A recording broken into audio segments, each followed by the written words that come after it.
mapagpalang araw po sa ating lahat. Alam niyo po, napakaganda ng inyong mga sinasabi po, no?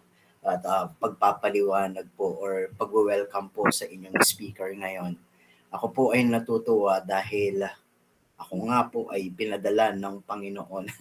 No, natutuwa ako at I am grateful dahil lahat po tayo ay dinala ng Panginoon sa lugar po na ito, upang manalangin sa Kanya. At minsan pa maghigib tayo, maghigib ng pananampalataya, maghigib ng kaalaman, maghigib ng lakas ng loob, maghigib ng, alam po ninyo, biyaya, maghigib ng pagpapala. Ito yung lugar na kung saan ay itinalaga ng Diyos para sa atin upang tayo ay palakasin at sana makita natin ang bagay po na ito. Minsan pa alam ko po na mamimiss nyo si Sister Angelica. Huwag po kayong mag-alala, dalawang na lang po, no, makikita at maririnig niya naman po ang kanyang tinig. So, my dear brothers and sisters, the last time, ang topic po na napag-usapan po natin, and the first series of our topics about humility is the humility of heart of a person, the introductions of humility, the humility, embracing humility. So ngayong oras na to, after we embrace humility, I wanted to give you a topic na magkaiba doon sa una. Kung titignan ninyo, ang topic natin ngayon, i-share ko po sa inyo, kanina, nung last Sunday, ang topic natin is humility, embracing humility. Ngayon naman po, ito naman po ang gusto kong i-share sa inyo. Sa series of topic natin about humility is separated. Grabe naman, Pagkatapos mong niyakap, is separated. Ang hirap naman, hindi po natin pag-uusapan yung mga separations po ninyo na paghihiwalay ng mga mag-asawa. Kung meron man, hindi po. No? Ang pag-uusapan po natin dito ay ang separation, ang pagkakahiwalay natin sa ating Panginoon. This is the second topic of our series na humility, the separated. Ano po ba ang ibig sabihin nito?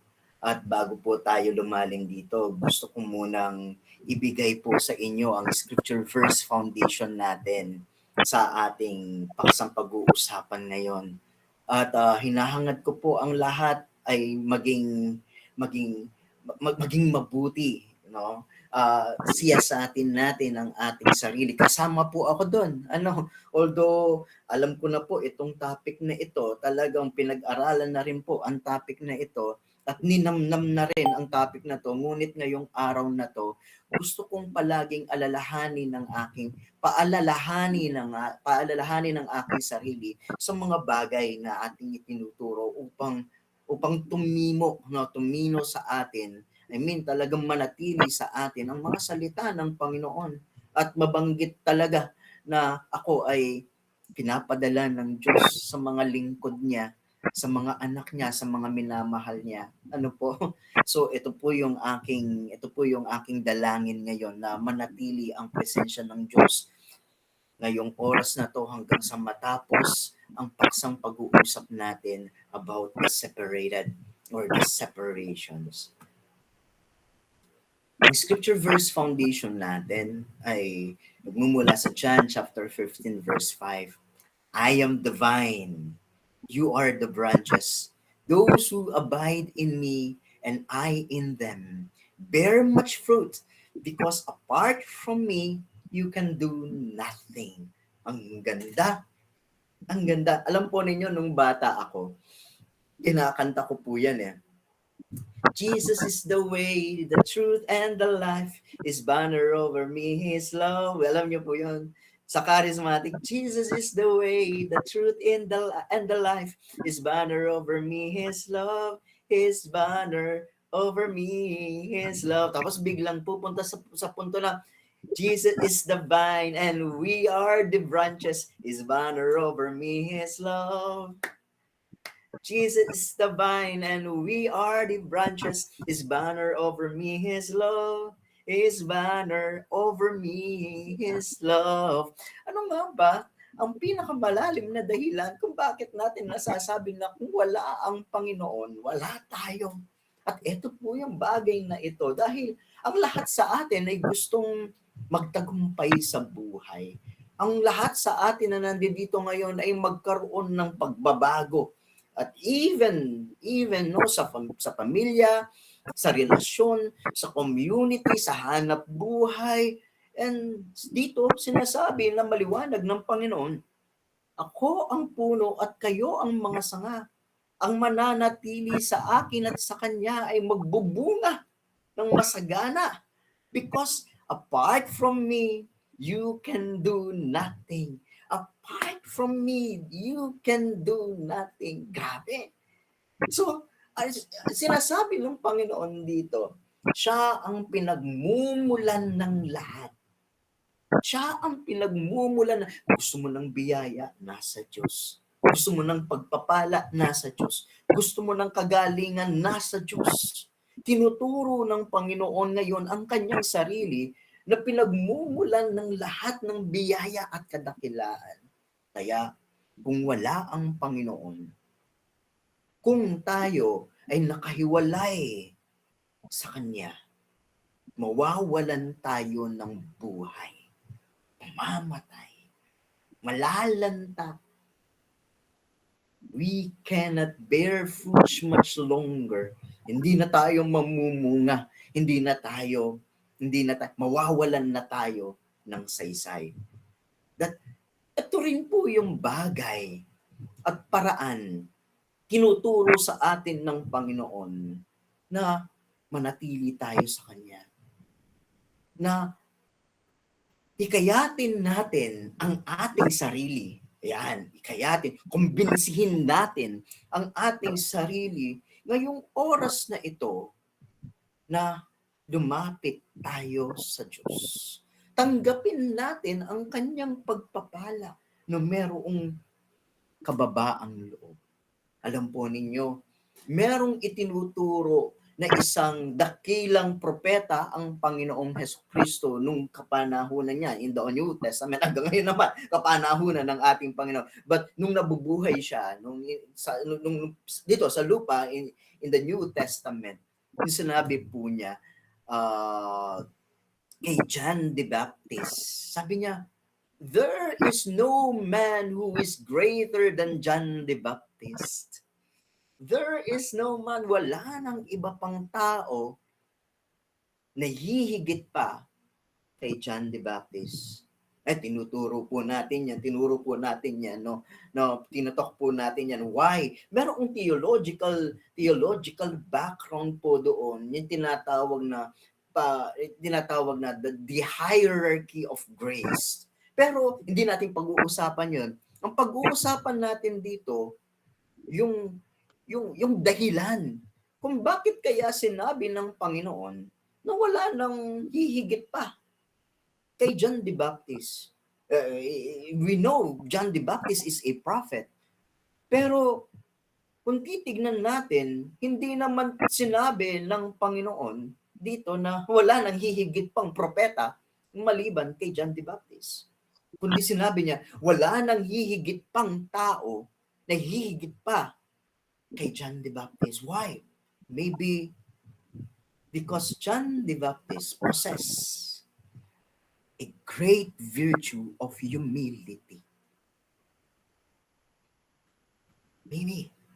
Jesus will not say, hindi sasabihin ng Panginoon na higit kanino man si John the Baptist, maliban lang kung siya ay nagtataglay ng kababaan ng loob. Why? Tingnan po ninyo ang ating scripture verse foundation number 2. Sinabi niya sa Matthew chapter 8 verse 13, New Revised Standard Version Catholic Edition. Truly, I tell to you, unless you change and become like children, you will never enter the kingdom of God. Ang kadakilaan na pwedeng matamo ng isang tao ay ang kaharian ng Panginoon. Wala nang iba pa. Bakit ka nabubuhay? Gusto mong maging maayos ang buhay mo. Bakit gusto mong maging maayos ang buhay mo? Gusto kong tamasain at maging maligaya. Ang totoong kaligayahan na hinahanap natin ay nasa kalangitan, nasa piling ng Panginoon. Bakit ka naglilingkod sa Diyos? Hindi pa pwedeng sabihin natin na wala lang. Trip-trip lang. Hindi. Kaya ka nandito ngayon dahil naniniwala ka na mayroong kabilang buhay na ipinapangako ang Diyos para sa atin. Hindi trip-trip lang to. Hindi ka nandiyan para lang ma-entertain. Hindi ka nandiyan para makita lang kung ano ang topic ngayon. Hindi ka nandiyan para ma-inspire lang.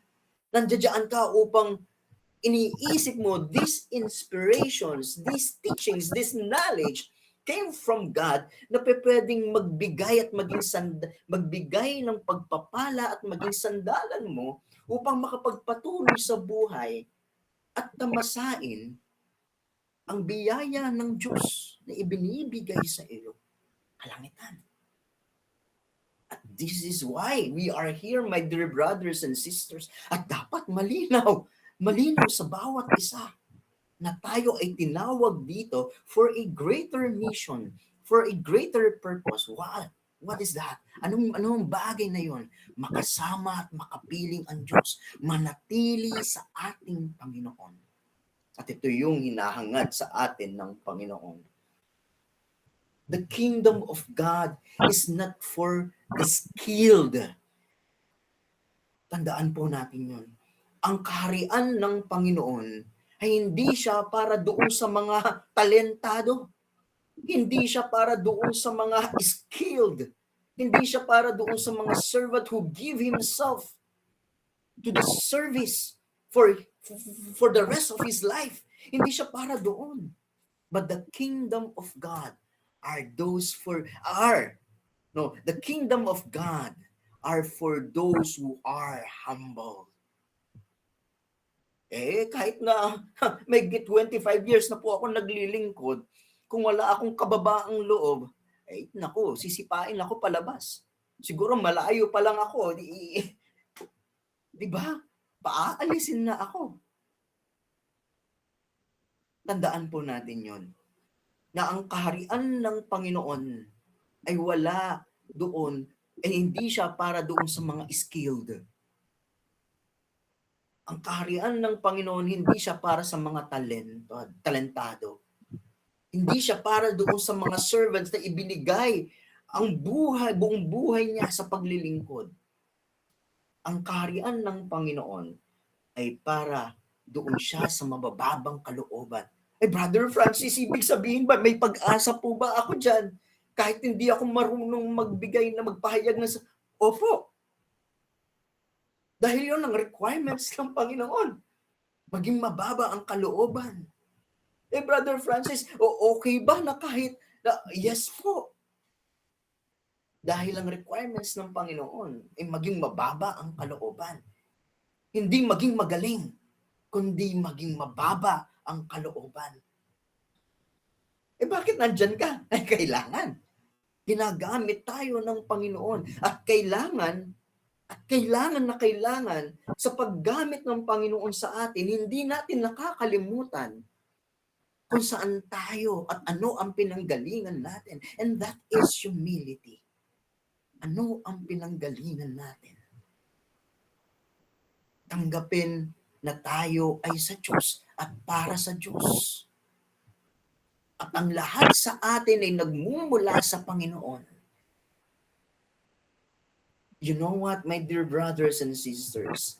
Madalas kong sabihin, what is the difference of the saints from ang pagkakaiba ng mga doktor noon, doctor of the church, mga theologians, doctor noon, sa mga theologians natin ngayon.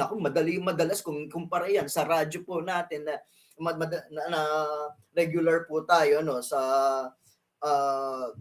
DWBM 98.9 Metanoia. So every Sunday po yan, mamayang gabi. So Ano ba ang pinagkaiba ng mga doktor noon sa mga doktor ngayon, the doctor of the church? Ano ang pagkakaiba sa mga theologian noon sa mga theologian ngayon? Alam po ninyo kung anong pagkakaiba. Yung mga doktor noon at mga theologians noon ay grabe. Kapag theologians ka at doktor ka, madaling-madali sa'yo ang maging banal. Grabe, opo.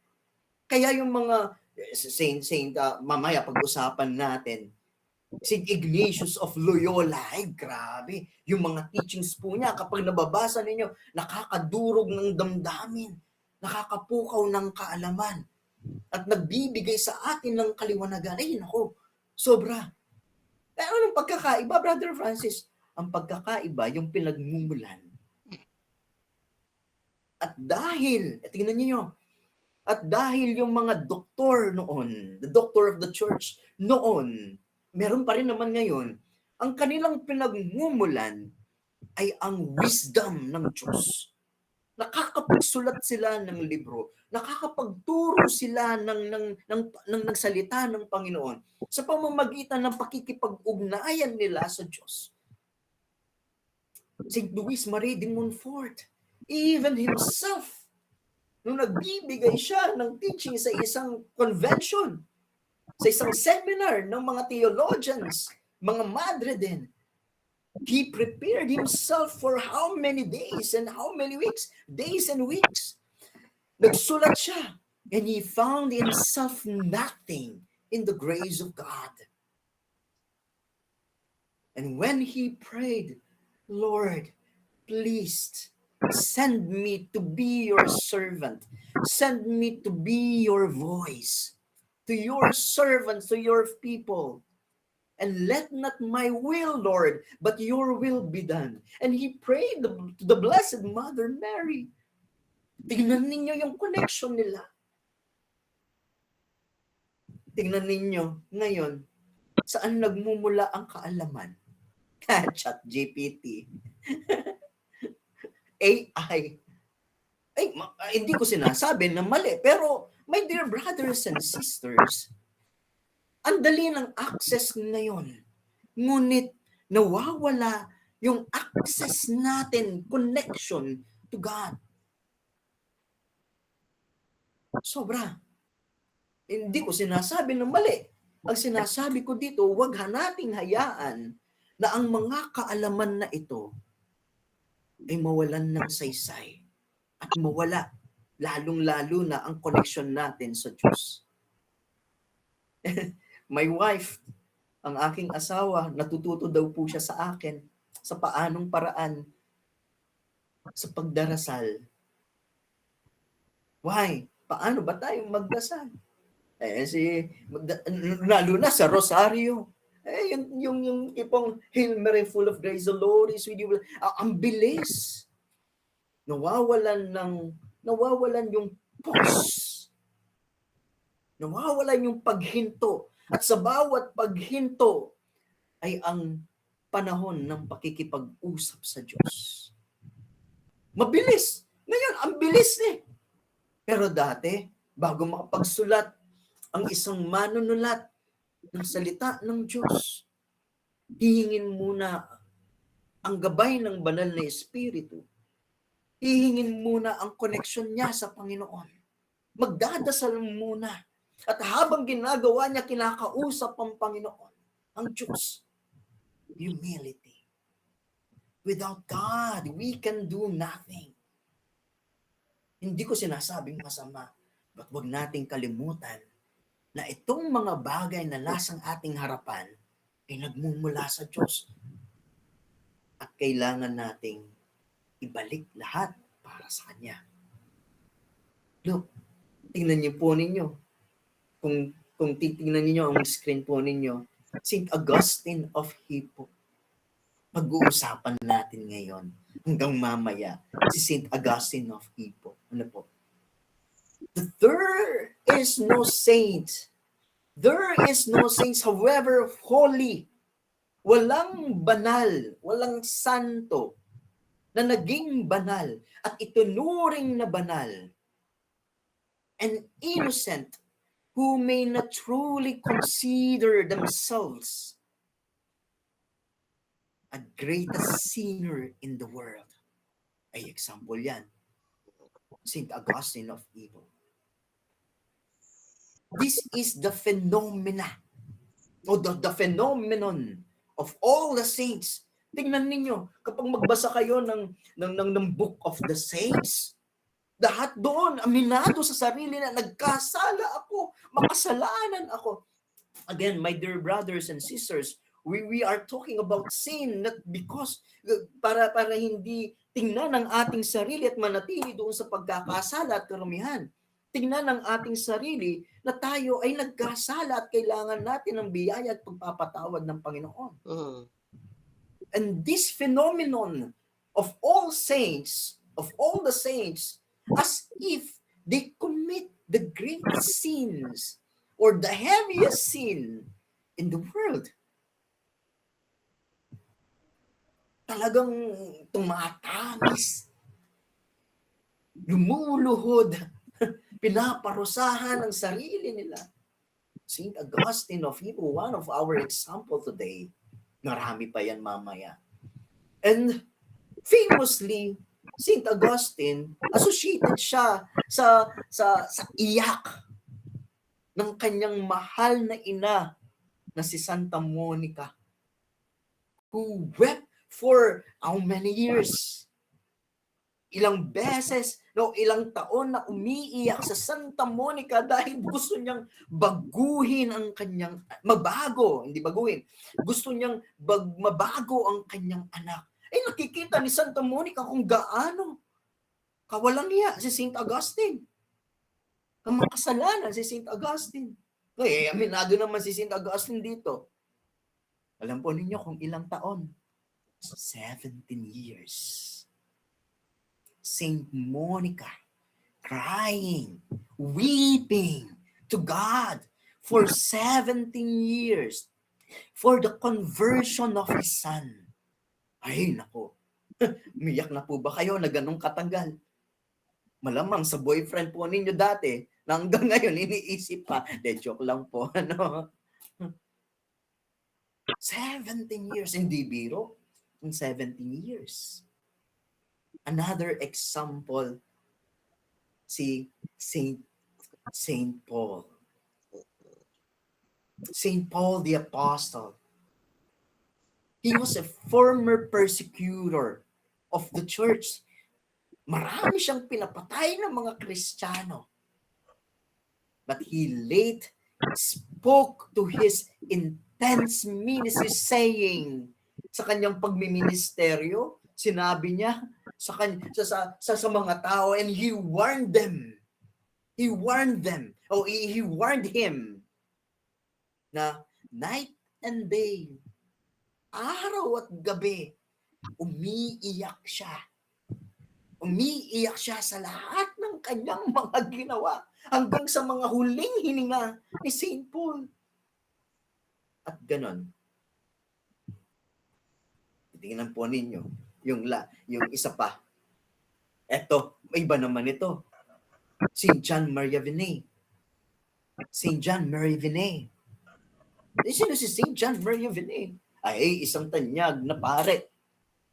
Isang banal na pare. Na actually, the patron saints of the priests. Ano? Lalo na dito sa kaparian natin, the diocesan priests. Patron saint po natin yan. Nagkasala ba siya? Hindi yon. Ang ibig ko sabihin. Pero St. John Maria Vianney, knowing for having a horror of sin. Why? Sa paanong paraan? Umiiyak siya araw-araw, gabi-gabi. Dahil para sa mga kaluluwa na nagko-confess sa kanya. And the same thing with St. Padre Pio. Alam niyo po ba kung bakit si Padre Pio ay nagkakaroon ng harassment sa demons? Kung bakit siya binubugbog palagi ng demonyo, nakikipaglaban. Kaya nakaglove siguro. Hindi, jibo yun dahil sa sugat yun. Kaya binubugbog palagi si St. Padre Pio and St. John Maria Vianney, pareha sila ng experience. Alam niyo po ba kung bakit? Dahil sa kanilang pagdarasal sa Diyos upang iligtas ang tao na nasa bingit ng kasalanan. Hindi ng kapahamakan, kundi ng kasalanan. Nung isang gabi, sabi nung brother ni isang friar, so isang pare ni Father Saint Padre Pio. Sabi niya, Padre Pio, anong nangyari sa inyo? Bakit bugbog na bugbog ka?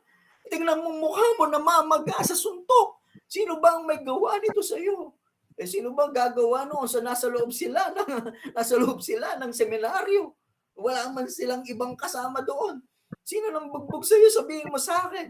Sabi niya, sabi ni Padre Pio, nakita kita kagabi. Muntik ka nang magkasala. Muntik ka nang magkasala. Hindi ko alam kung anong pagkakasala. Nakita kita kagabi, nananalangin ako, habang pinapanalangin kita. Muntik ka nang magkasala. At nung ikaw, nalampasan mo ang pagkakasala, ako naman ang binalingan ng aking panalangin sa demonyo. Ay, grabe. And St. John Marie Vianney, knowing for having horror of sin, maraming nagkumpisal sa kanya. Nakikita niya ang mga bagay na ito, day and night, weeping for the soul, for those confessing their sin to Him. Grabe yan. Tingnan po ninyo itong isa. Ito panilalaki yan, babae naman. Saint Faustina of Kowalska. The confessor. Sang tutuusin, sinabi nung priest confessor ni Saint Faustina of Kowalska. Sabi niya, kung tutuusin, hindi naman kasalanan ang iyong ginawa. Sabi ni si Saint Faustina of Kowalska, bakit? Umiiyak. Hinahanap si Saint Faustina of Kowalska. Hindi mahanap-hanap sa kumbento. At nung nakita ng kanyang priest confessor, yung kanyang spiritual director, sabi niya, anong bang nagawa mo, Father? Ito po yung nagawa ko. Bakit ka nandiyan ka? Nalulungkot talaga ako. Bakit? Sabi niya, hindi naman talaga kasalanan yan. To consider yourself a great sinner. Hindi natinag.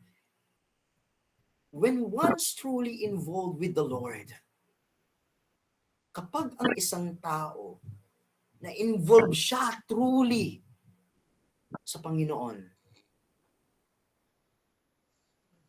at kapag ang tao na ito ayaw niyang ma-offend ang Diyos, kahit na maliit na bagay, maliit na kasalanan, would seem to be a very, very grave transgression against the Lord for him or her. Nakita niyo po ba? Alam po ninyo? Namimiss ko yung panahon na yung inutusan ako ng nanay ko. Mainit pa ako noon. Sa talagang grabe. Inutusan ako ng nanay ko. Uy! Francis! Linisin mo yung mga isda. Ayan. Wala tayo, parang ulamin natin. Nakita ko yung isda, buhay. Ako po ay isang Franciscano. May formation tayo sa Franciscan bilang isang Franciscan youth. Dumaan po tayo doon sa paghuhubog na yon. Nakita ko ang isda, buhay. Hindi naman po siya nagsalita sa akin, wag po kayong mag-alala, wala pong ganun. Pero nung hawak ko na ang kutsilyo, iyak ako. Pasensya ka. Iyak. Naalala ko, iniiyak din ako. Alam po ninyo yun, na kahit na maliit na bagay, hindi mo magagawang sakta ng Panginoon kung totoong na in love ka sa Diyos. Maliit na bagay. And this is the heart of the saints. Hindi ko sinasabing ganun ako. this is the heart of the saints. Unlike us, tayo, ordinaryong mga tao, are already committed grievous sin. We already committed grievous sin. Yung, ay grabe to. Kasalanan talaga ito. But, you know what? Ano ang nangyayari ngayon? We tend to trivialize it. We tend to trivialize it. Diba? Totoo yun. Parang sinasabi natin, wala naman iyan. Maliit na bagay lang yun. Hindi naman talaga kasalanan yun. Lalo na ngayon. That we lost in the sense of sin. Yung hindi na natin alam kung ano nga ba ang bigat ng kasalanan na ito. Ano nga ba ang ibinibigay sa atin na to? Hindi na natin alam. Kaya ano ang nangyayari ngayon? Kapag narinig natin ang isang uri ng kasalanan, we clap. Ay, pumapalakpak. Ang daming ganyan. We laugh. We consider it as a joke. And yet we say, maliit na bagay lang yan. Maliit na bagay. And yet, when we look what has done, kung titignan natin, hindi ko alam kung saan naaabot ang imahinasyon po ninyo ngayon, no? Kung titignan natin ang kasalanang nagawa at ginawa, ay nakakahindik, nakakatindig balahibo, nakakasuka, nakakasuklam. And yet we clap about it. We laugh and we consider it as a joke. Fatal. To kill life and even to kill your soul. Kasi ito yung malaking kaibahan. Ito yung malaking pagkakaiba. That's why, my dear brothers and sisters, with the God, separation from the grace of God is the greatest tragedy that we can have. This is the difference between these two, the saints and us. Tending to trivialize sin. Tinitrivialize natin. Pinapabango natin. But these saints, they consider it as a great sin for themselves and in the world. Ano ba ang meron sa mga banal na wala sa atin? Ano ba? Yun ang tanong. Ano po ba ang meron sa mga banal at wala sa atin? And upon meditating this message of God, maybe the genuine, authentic love for the Lord. Not only love, the genuine, authentic love for God. So it is enough for a saint to know himself, to be a man to recognize that he is liable to commit every evil of which man is capable. Kino-consider ng isang taong banal ang kanyang sarili na maaari niyang magawa ang isang nakapaghihindik na kasalanan na maaaring magawa ng isang tao. Kahit na hindi siya nakagagawa ng kasalanan, sapat na. Ito kahit na hindi ka nakagagawa ng kasalanan, o kahit na hindi ako nakagagawa, o kahit na hindi tayo nakagagawa ng kasalanan, sapat na para sa isang taong banal na kilalanin niya ang kanyang sarili bilang isang tao. Remember, ang kaakibat ng kababaang loob ay ang katotohanan na hindi dapat dumalampas sa ating pagkatao. Alam niya at alam natin ng uri ng kasalanan na kaya nating gawin at kaya nating magawa. Ay naku, kung titiglang lang natin. So meaning, bilang isang tao, my dear brothers and sisters, meron tayong tendency to be a corrupt. Why?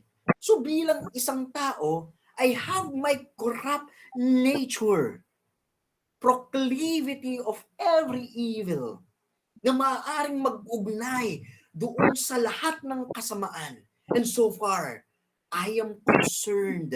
Sobrang concerned ako ngayon and quiet and capable of committing these all kinds of sin. And if I do not commit them, it is true. Kung hindi ko man sila nagagawa, ito yung katotohanan na kailangan natin tandaan. Only by the special grace of God, we persevere and restrained us para hindi magawa ang mga bagay na ito. Alam natin yan. Bigyan ko kayo ng example na we are capable of doing things. Just think of a massacre.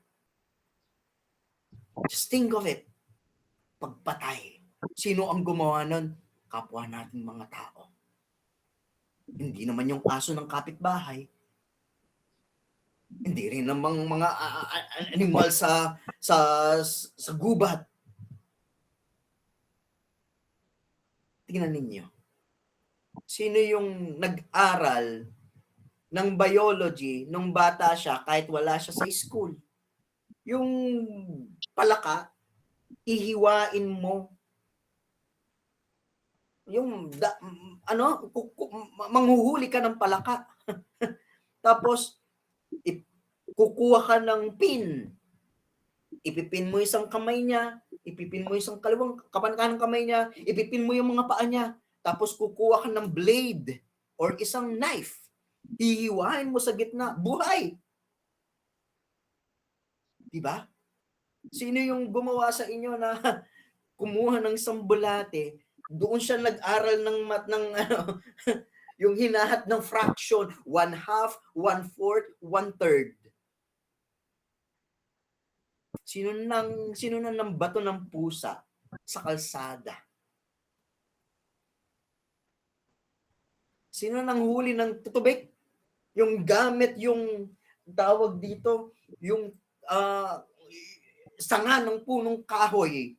Tapos sinahampas-hampas sa daan. Ay naku. Tapos malalaglag sila dahil naputol yung mga pakpak ng mga tutubi na ito, dragonfly. Pero hindi natin alam ang mga bagay na ito that can cause pain to the other creature. See? Ngayon lang natin nag-iisip. Nung nagkaroon na tayo ng kaalaman kung ano ang maaaring madulot nito sa atin. Only to realize right now, or nung lumalaki tayo, nagkakaroon na tayo ng pag-iisip na mali pala ang ginagawa natin. But even as if we grow older, kahit na nandito na tayo sa edad na ito, yung mga little cruelties natin ay lumalala sa ibang paraan. Sa ibang paraan. Hindi na nga doon sa palaka, hindi na nga doon sa pusa, hindi na nga doon sa dragonfly, but sa ibang paraan. Nagkaroon ng diversion. So just try to imagine, my dear brothers and sisters, saan nagmumula ang cruelty ng tao sa maliit na bagay that can cause pain to other creature. Hindi naman siguro dahil lang trip-trip lang, ngayon lang niya ginawa. So just try to imagine what kind of sin we human are capable of doing. And yet, we ever have not given in. Hindi tayo nahuhulog doon sa lugar ng kasalanan na iyon. To such temptation that could be one reason for us.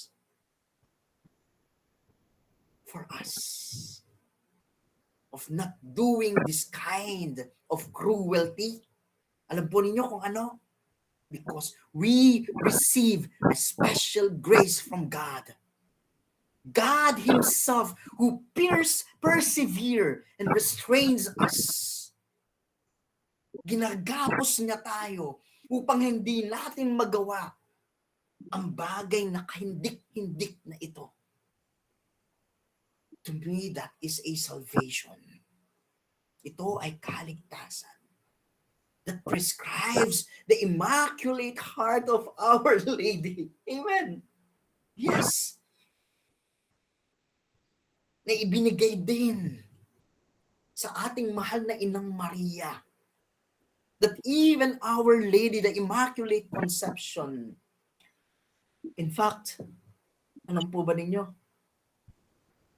Our Lady was saved by a prevenient grace or the privilege that she received from God Himself. And the salvations of Our Lady was due to the future merits para sa kapakanan ng kanyang anak upang iligtas tayo at siya sa pamamagitan ng pagpako sa krus. So Jesus died not only for the sinners, but also for His own mother. Ano? Yes. Tingnan ninyo. How can Our Lady be saved from the grave of any sin? If Jesus did not save His own mother by the merits of the grace bestowed upon her, hanggang ngayon, wala. Saysay. Tingnan po natin. Example. Ang isang suicidal. Ibig sabihin, what do I mean is, ang ating mahal na Inang Maria ay nasa gitna siya ng mga taong nagkasala at makasalanan. Yes, He is the Immaculate Conception. But that marriage is for her own son. Para sa kanyang anak who died on the cross. At ang pagpapakamatay at ang pagsasakripisyo ng ating Panginoon ay para din sa kanyang ina. Tulad ng isang, kunwari, may isang nagpapakamatay at tinulungan siyang mabuhay ulit. Dahil sa tulong natin upang hindi matuloy ang kanyang pagpapakamatay, nagkaroon ng kaligtasan. At ito yung tinatawag natin na awa ng Diyos na bumagsak para sa atin into the last minute of our life. Only by the grace of God. This is also happened to the Blessed Mother. Only by the grace of God, that even she, the Immaculate Conception, she need to be saved by His his own son, who truly God. Are you familiar po doon sa malamang? Buhay pa po ba kayo? Pwede naman pong pa-heart po dyan. Yes, thank you po. Okay pa po ba? Lumalalim po ba tayo? O okay lang po kayo? Amen, Bro Francis. Amen. Salamat po, Sister. Amen po, amen po. Okay po. Nakikinig po kayo. Ano, huwag niyo po akong iwanan. Huwag po kayong matutulog. Mga ano pa lang po for mga 15 minutes pa po tayo. Ayan. Familiar po ba kayo doon sa salitang malamang? Ayan, alam natin yan. Kung hindi sa Diyos, malamang. Kung hindi dahil sa kanyang biyaya, malamang. Ay nako. Kaya, yung the word na malamang, nakapalaking biyaya nito para sa atin. Kaya, paano na, ito yung aking damdamin dito. Paano ko maipahahayag o maipagyayabang ang aking sarili na mas higit na magaling sa iba, where in fact, ang katotohanan, we share a common humanity and we share a common weakness. Iisa ang ating pinagmulan. Iisa ang ating kahinaan. May sarili-sili. May kahinaan kayo, may kahinaan din ako. May kasalanan kayo, may kasalanan din ako. Anong maipagmayabang ko doon? Wala. Alam po ninyo, ito yung dapat, sa akin, ako, nagugulat ako at nagpupuri sa Diyos dahil iisa ang damdamin namin sa CCRP. Ito yung Catholic Charismatic Renewal of Pampanga, the Archdiocese of San Fernando, Pampanga. Iisa ang damdamin namin. Ano po iyon? Lahat kami kailangan namin ng isa't isa. At lahat ang bawat isa sa amin, kailangan namin ng kapangyarihan ng Diyos. Kaya yung lugar ng servant ako, formation head ako, nawawala yun sa isang pagpupulong. Dahil ang nangunguna na lamang dito ay ang kapakanan na kami ay gamitin ng Panginoon sa kaligtasan na mayroong kababaang loob. Bakit? Pare-parehas po tayo ng pinagsasaluhan. Pare-pareho tayong, may para-pareho tayong taglay na kahinaan. Kaya, I cannot be proud about myself that I am better than anyone. That I am better than the others. Alam po ba niyo yung Ito, meron pala ako dito. Sorry. Tingnan po ninyo ito. The parable of a tax collector. In Luke chapter 18, verse 9 to 14. He also told his disciple this parable to some who trusted in themselves, that they were righteous and regarded others with contempt. Two men went up to the temple to pray, and one a Pharisee and the tax collector. The Pharisee, standing by himself, was praying thus: God, I thank you that I am not like other people, thieves, rogues, adulterers, or even like this tax collector. Sabi niya, the next following verse, I fast twice a week.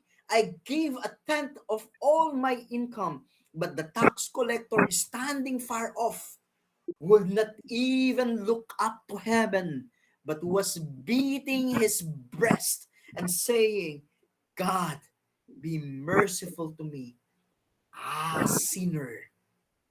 I tell you this man went down to his home justified rather than the other. For all who exalted themselves will be humbled, But all who humble themselves will be exalted. Grabe. Hindi mo na kailangan ipaliwanag ito. But my dear brothers and sisters, hindi dapat nating taglayin ang kaisipan na tayo ay nakaihigit sa lahat dahil meron tayong iisang kalikasan. At ang kalikasan na yon ay ang kahinaan at mayroong kasalanan. Para-parehas tayong mahina. Para-parehas tayong kasalanan.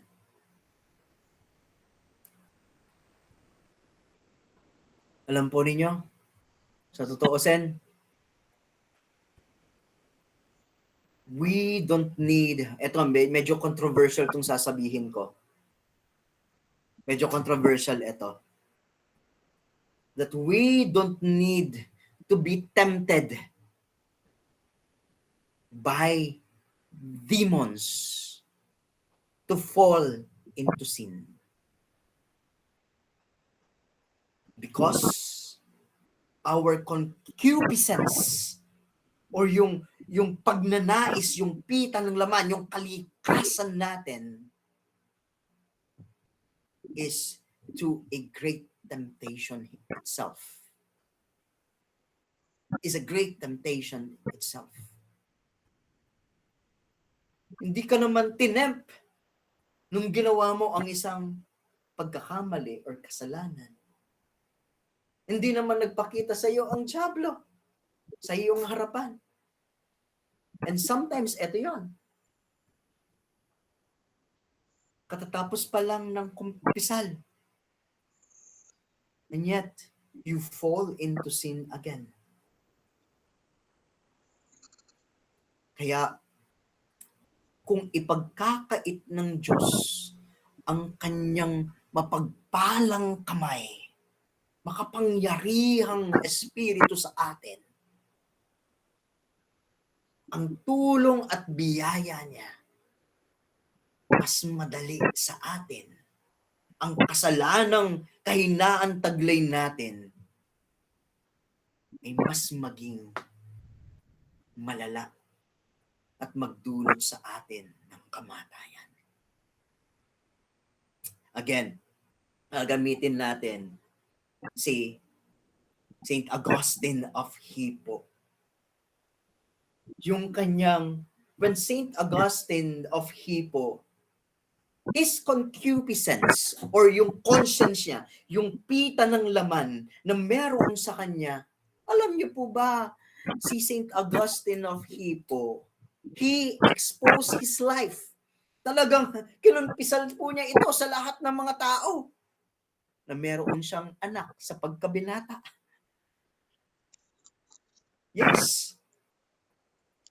And the sorrow in his heart was not excited by the sin he was committed. So what does he do is that iniisip niya ang lahat. Ito iniisip niya ang lahat ng mga bagay or posibilidad na kasalanan na maaari niyang magawa.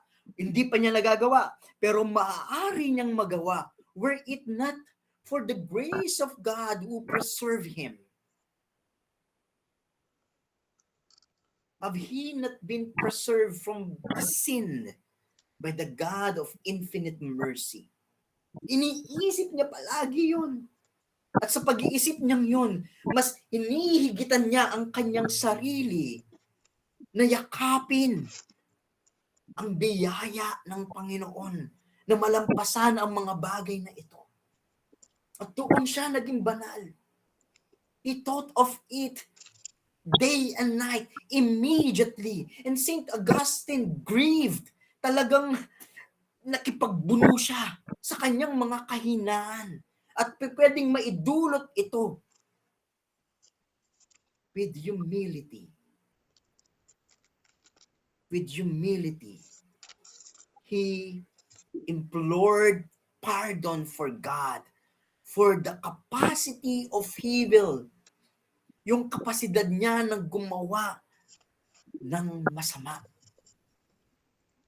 Dulot ng kanyang kahinaan. He grieved. Talagang umiyak. Nakipagbuno sa pananalangin sa Diyos. Dahil sa pwedeng maari niyang gawing kasalanan. Because of that, he found an exercise of true humility. Because of that, he found an exercise of true humility. Kaya mas madaling mahulog sa lahat ang taong tingin. Mas madaling mahulog ang tao sa lahat kapag ang kanyang tingin sa sarili ay mas mataas kaysa sa iba. Yes. Tingnan ninyo yung panalangin ni St. Augustine sa kanyang writing The Confession. Isa sa mga panalangin niya, I had sinned and now I was sorry. Yes, sorry, but only because I had lost what I loved, not because I had done wrong. Lord, grant me grace to see my sins as they really are and to hate them with a perfect hatred. Let me not fall again into the evils I have committed, nor into any sin whatsoever. There another one. Sabi niya, iba na naman to. Sabi niya, oh my God, I am a sinner and I acknowledge my faults. I have committed evil and I am sorry. I fear the sins I have done and I fear even more the sins I might commit. If you do not hold me fast, you are the source of all good. Take away from me the desire of evil. Take away from me the desire of evil. Strengthen my will and keep me safe. Let me not be overcome by temptation, but may I always abide in your love. Amen. Grabe. Grabe. Iniisip niya ang maaari niyang magawang kasalanan as if ginawa na niya. At doon, nakipagbuno siya sa grasya ng Panginoon upang ang mga bagay na ito ay hindi mangyari. Wala sa piling ng Diyos. Wala sa piling ng Diyos. Corruption is the best and worst of all. Ay naku, lumampas po ako ng oras. Ano po? So, again, what is the meaning of sin? For an end. Ano po ba ang ibig sabihin ng kasalanan? You know what? Ang ibig sabihin, totoong ibig sabihin ng original sin ay ang karukhaan. Karukhaan. In the Garden of Eden, nalaman ng mga ninuno natin nung sila ay nagkasala, na dukha sila. Wala silang damit. Tingnan po ninyo, malalaman ninyo ang isang tao ay dukha. Hindi dahil sa wala na siyang makain. Kapag wala na siyang suot. Kaawa-awa. In Luke chapter 15 verse 11 to 32, the parable of the prodigal son, alam po ba ninyo yung storya doon nung nilustay na lahat ng pangalawang anak ng isang ama, talagang nagutom siya at nirarate niya doon ang lahat ng kanyang mga nagawang pagkakasala sa kanyang ama. Talagang sinabi niya doon. At ang tingin niya sa kanyang sarili, naghihirap na siya yung wala na siyang makain. Pero guess what? Alam po ninyo kung ano ang nangyari doon? In verse 22, sinabi niya doon, but the father said to sinabi ng ama sa kanyang mga alagad, nung malayo pa lang at nung nakita at sinalubong ng ama ang kanyang anak. Alam niyo kung anong nangyari? Hindi sinabi ng ama, gutom ang aking anak, pakainin niyo siya. No, hindi eh. Ang sinabi kaagad ng ama, nakita niya ang kanyang anak na dukhang-dukha. Noong nakita niya na wala na ang orihinal na kasuotan ng kanyang anak. At sinabi nung kanyang ama, eto yon, kung masusundan po ninyo ako, if I'm not mistaken, in verse 22, quickly, sabi sa kanyang mga alagad, madali kayo, kunin ninyo ang pinaka-the best na balabal at ilagay nyo sa kanya. Kunin ninyo ang isang singsing at isuot sa kanya. Yes, very symbolic. Kunin ninyo ang panyapak at ibigay sa kanya. Kunin ninyo ang pinakamagandang damit at isuot sa kanya. Ang unang-unang nakita ng kanyang ama na dukhang-dukha na ang kanyang anak ay itong nawala na ang orihinal na kasuotan. At doon pa lamang, pagkatapos mabihisan, doon pa lamang sinabi ng kanyang ama, magpiesta na tayo, kumain tayo, let us celebrate for my son. Dahil ang aking anak na namatay na ay ngayon muling nabuhay at nagbalik sa piling natin. Karukaan. And my dear brothers and sisters, kung babawiin ng Diyos ang kanyang biyaya sa atin, kung babawiin ng Diyos ang mapagtanggol niyang biyaya sa atin, babalik tayo sa wala. Babalik tayo sa wala. Remember, ang kasalanan ay karukaan, kawalan, nothingness. Nung nagkasala ang ating mga ninuno, nawala sa kanila ang abundance. Nawala sa kanila ang biyaya. Kaya ito yun eh. A sinner achieved nothing when he sinned. Or a man achieved nothing when he sinned. And in order of grace, sin is nothing, is all about. Ang pinaka-larawan ng kasalanan sa grasya ng Panginoon ay kawalan. Kaya nga kapag tayo ay nagkakasala, nawawala tayo. Nawawala tayo. Nawawalan tayo ng landas. Kung ano pa ang pinakamalaki nating kaya ano pa ang ating pwedeng ipagmalaki kung tayo ay nawawala at kung tayo ay mawalan. At hayaan natin ngayong oras na ito sa isang panalangin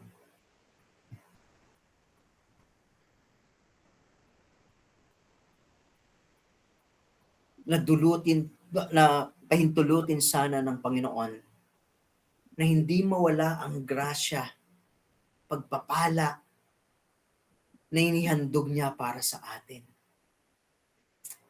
Kaya Panginoon, ngayong oras na to, kami ay mananalangin sa iyo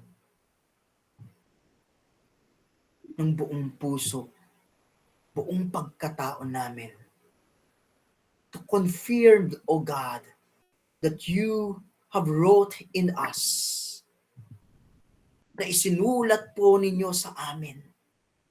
Pagtibayin mo po, Panginoon, ang anumang ginawa mo sa amin bilang iyong mga anak, bilang iyong mga nilikha. Confirm this, O God, that you want to wrote in us again, that you want to create us again the image of your likeness, the image of your goodness. Confirm to us, O God, again. You have wrote in us that we are your children. At makita namin, O Diyos, ang aming pagkawala sa iyong kabanalan at kadakilaan. Amen. Saint Augustine of Hippo, pray for us. Aba, Ginoong Maria, napupuno ka ng grasya. Ang Panginoong Diyos ay sumasa iyo.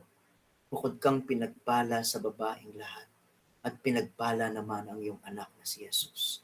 Santa Maria, Ina ng Diyos, ipanalangin mo kaming kasalanan, ngayon at kung kami mamamatay. Amen.